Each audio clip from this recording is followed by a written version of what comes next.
Hi guys, welcome back to Najeeb Sheikh blog. तो आज नए वीडियो की शुरुआत करते हैं। आज कोई ब्लॉग नहीं, आज मैं आपसे बात करना चाहती हूँ। तो जैसे मेरे एक सब्सक्राइबर हैं, तो उनसे मेरी बात हुई थी, इंस्टाग्राम पर हुई थी। तो वहाँ पे ऑब्वियसली इंस्टाग्राम पर ही होगी, यहाँ यूट्यूब पर तो ऐसे बात होती नहीं है। तो वहाँ पर मतलब लड़की हैं, वो मैरिड हैं, तो उन्हीं से मेरी बात अक्सर होती रहती है। तो कल भी हुई थी, तो उन्होंने हमारा वीडियो देखा था। तो मतलब कल उन्होंने जो हमारा वीडियो देखा ना, तो उसे देखकर उनको बहुत मजा आया। और वो ये भी बोली देखकर कि ना, आप लोगों की जो बॉन्डिंग है ना, बहुत अच्छी है एक दूसरे से। आपकी आपसी समझ, आपकी मतलब अंडरस्टैंडिंग बहुत अच्छी है, एकदम फ्रेंड की तरह आप लोग बात करते हो। मतलब ऐसा कोई ईगो नहीं है। नहीं तो होता है ना, जैसे वो मतलब अपने उनके बारे में बता रही थी, जैसे वो भी मैरिड हैं, तो उनके फैमिली में और उनके ससुराल में हस्बैंड हैं, मतलब थोड़ा बहुत उनकी लाइफ में ऐसे कुछ अप्स एंड डाउन्स होते रहते हैं।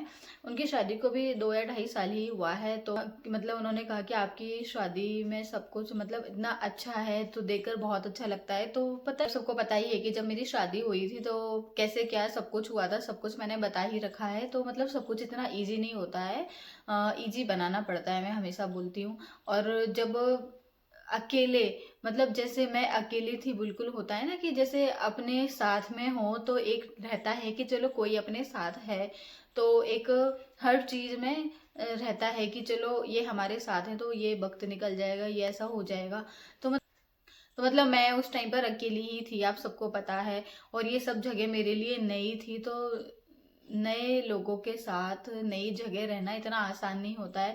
और जैसे जो मेरी सब्सक्राइबर है, वो मुझसे कल बात कर रही थी ना, तो वो बता रही उनकी तो चलो फैमिली है, मतलब उनके पेरेंट्स वगैरह सब साथ में हैं, तो उनकी शादी वगैरह सब अच्छे से हुई थी। ऐसे इतना कुछ मतलब प्रॉब्लम्स चलती रहती है। तो मैं उनका कहने का कुल मतलब ये था कि तुम एक मतलब आपकी पसंद की शादी है और एक मेरी अरेंज मैरिज है, पर उसमें दोनों में कितना डिफरेंस है कि मतलब सब कुछ अच्छा करने के बाद भी आज मैं दुखी हूँ, क्योंकि कुछ ना कोई ना, कितना भी कुछ कर लो, कोई ना कोई दुखी हो जाता है। तो देखो, मैंने कहा कि देखो, ये सब तो चलता ही रहता है, हर लड़की को कुछ ना कुछ झेलना ही पड़ता है शादी के बाद, ये वाली बात तो फिक्स है। तो शादी का और दुखी होने का ये बिल्कुल भी मतलब नहीं है कि अगर लड़की दुखी है तो इसका इल्जाम या तो अरेंज मैरिज पे लगा दिया जाए या लव मैरिज पे लगा दिया जाए। हर लड़की की लाइफ में कुछ ना कुछ प्रॉब्लम्स होती ही रहती हैं। तो बस मैं यही बोलती हूँ कि उसमें प्रॉब्लम्स में अगर कोई अपना साथ दे दे, तो ये होता है कि वो जो प्रॉब्लम्स होती है ना, थोड़ी कम लगती हैं। जैसे अब मेरे साथ भी बहुत सारी प्रॉब्लम्स हुई थी शादी के बाद। ऑब्वियस है, नई जगह थी, नए लोग थे, मतलब सब कुछ ही अलग था।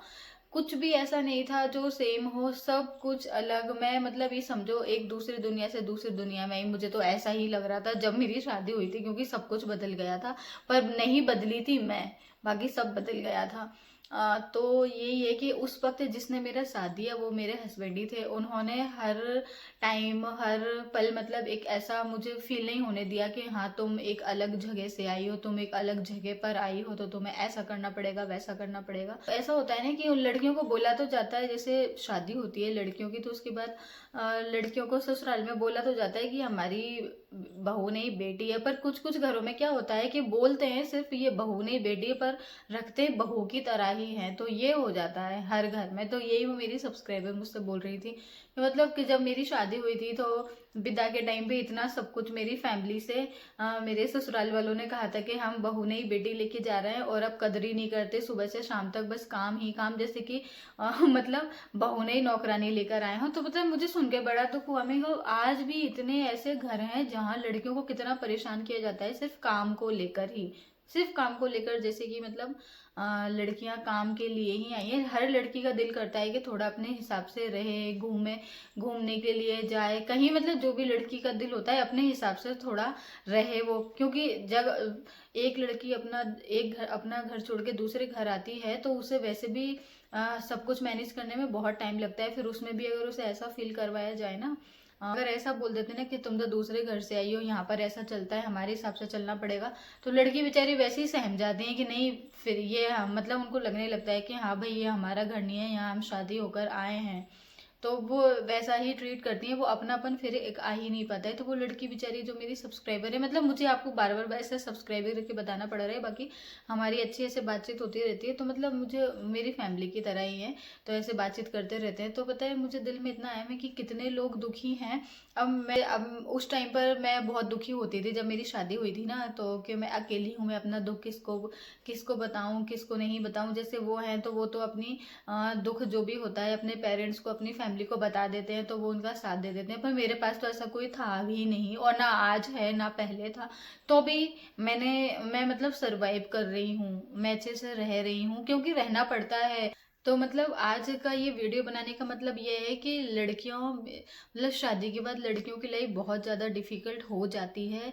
कोई भी लड़की हो, चाहे चाहे शादी अपनी पसंद की हो या अरेंज मैरिज हो, हर लड़की की लाइफ में चेंजेस आते हैं, जगह बदल जाती है। और लड़की ही नहीं, लड़के की लाइफ भी बहुत चेंज हो जाती है, जिम्मेदारियां बहुत बढ़ जाती हैं, सब कुछ अपने लिए करना पड़ता है। पहले लड़कों की लाइफ एकदम मतलब सिंगल होती है, और उसके बाद क्या होता है कि शादी के बाद रिस्पॉन्सिबिलिटी बढ़ जाती है। तो यही है कि हस्बैंड वाइफ को दोनों को आपसी अंडरस्टैंडिंग के साथ रहना चाहिए अच्छे। मतलब जैसे कि मेरे हस्बैंड है, वो हमेशा मेरा साथ देते हैं, जो भी वो सुनते हैं कि मैं क्या कहना चाहती हूँ क्या नहीं, मेरी बात सुनते हैं और मैं भी उनकी बात सुनती हूँ। ऐसा नहीं है कि वो अपनी अपनी चलाते हैं या मैं अपनी अपनी चलाती हूँ, हम दोनों एक दूसरे की बात सुनते हैं, जिसकी बात जो ठीक लगती है फिर हम उसे फॉलो करते हैं। ऐसा भी नहीं है कि मतलब एक हमारे अंदर एक ईगो हो कि नहीं तुम्हारी बात सही है या मेरी बात सही है, जो बात ठीक लगती है वो हम करते हैं, एक दूसरे को समझते हैं। छोटी मोटी नोक झोंक देखो हर उसमें होती है, छोटी छोटी नोक झोंक तो क्या हर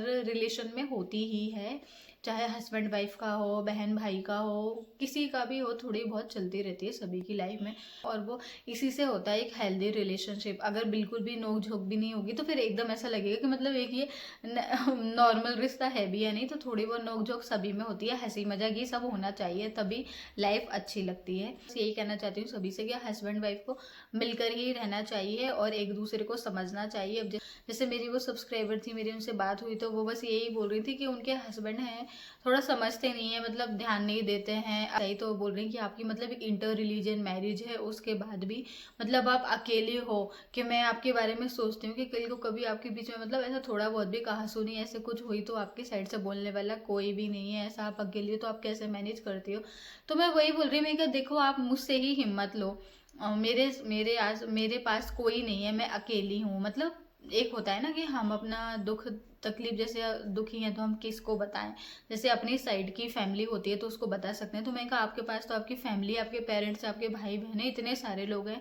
तो मुझे सोचा मेरे पास तो कोई भी नहीं है, तो अभी मैं रह रही हूँ और खुश रहना पड़ता है। हर वक्त ऐसे रो नहीं सकते कि ये चीज़ नहीं है वो हो जाए हमारे नहीं है, तो इस चीज़ को लेकर हम बार बार रो नहीं सकते। दुख होता है हर इंसान को, पर अब इस बात को कब तक लेके बैठे रहें। ये है कि मेरे पास जो है उनके साथ में खुश हूँ। जैसे मेरे हस्बैंड है तो वो मुझे किसी की कमी फील होने नहीं देते, वो मुझे खुश रखते हैं। तो मैं ये बोलती हूँ कि मैं तो वो मेरे पास है, मैं उसी में इतना खुश होती हूँ, तो आपके पास तो पूरे इतनी फैमिली है सपोर्ट करने वाली, तो इसमें दुखी होने वाली क्या बात है। लाइफ अच्छी होने का मतलब बस मैं यही बोलना चाहती हूँ कि अगर आपके ससुराल में अगर एक ही इंसान आपके साथ देने वाला हो ना, वो आपका हस्बैंड, तो सब कुछ अच्छा होता है। बस यही बोलना चाहूंगी। अगर हस्बैंड ही वाइफ का ध्यान नहीं रखता है तो फिर दूसरों से हम उम्मीद कर ही नहीं सकते हैं ना, तो इसलिए यही है। तो मैंने भी उनको यही बोला कि आपसे भी अगर कुछ गलती हो जाया करे तो उसको भी ध्यान मान लेना चाहिए। जैसे मुझसे भी कुछ गलती हो जाती है तो मैं एक्सेप्ट कर लेती हूँ, ऐसा नहीं है कि मैं नहीं उनको बोलती होंगी, तो मैं अपनी गलती भी मान लेती हूँ, वो भी अपनी गलती मान लेते हैं, तो ऐसे ही आगे चलता है। अगर कुछ कभी ऐसे नोकझोंक हो जाती है तो बस यही है, हर इंसान को अपनी गलती मानना चाहिए अगर गलती हो जाती है, और खुश रहना चाहिए। तो पता है ऐसे ही लाइफ धीरे धीरे हमारी यहाँ तक पहुँची, और जब नया सफ़र हमारा जब स्टार्ट हुआ था तो बहुत कुछ ऐसा लग रहा था कि सब कुछ मतलब ख़त्म हो गया है और अब पूरी एक नई लाइफ शुरू हो रही है। और ये सब इतना आसान भी नहीं था, बहुत कठिन था, पर धीरे धीरे सब कुछ अच्छा होता गया क्योंकि मेरे हस्बैंड का साथ मेरे साथ था। और आज भी ऐसे ही है और आगे भी ऐसे ही बना रहे। तो आप लोग देखकर बहुत पसंद करते हैं इस चीज़ को, तो मुझे बहुत खुशी होती है। और बस ऐसे ही हमें आगे भी सपोर्ट करते रहिए। मिलते हैं आपसे नेक्स्ट वीडियो में जल्द। बाय।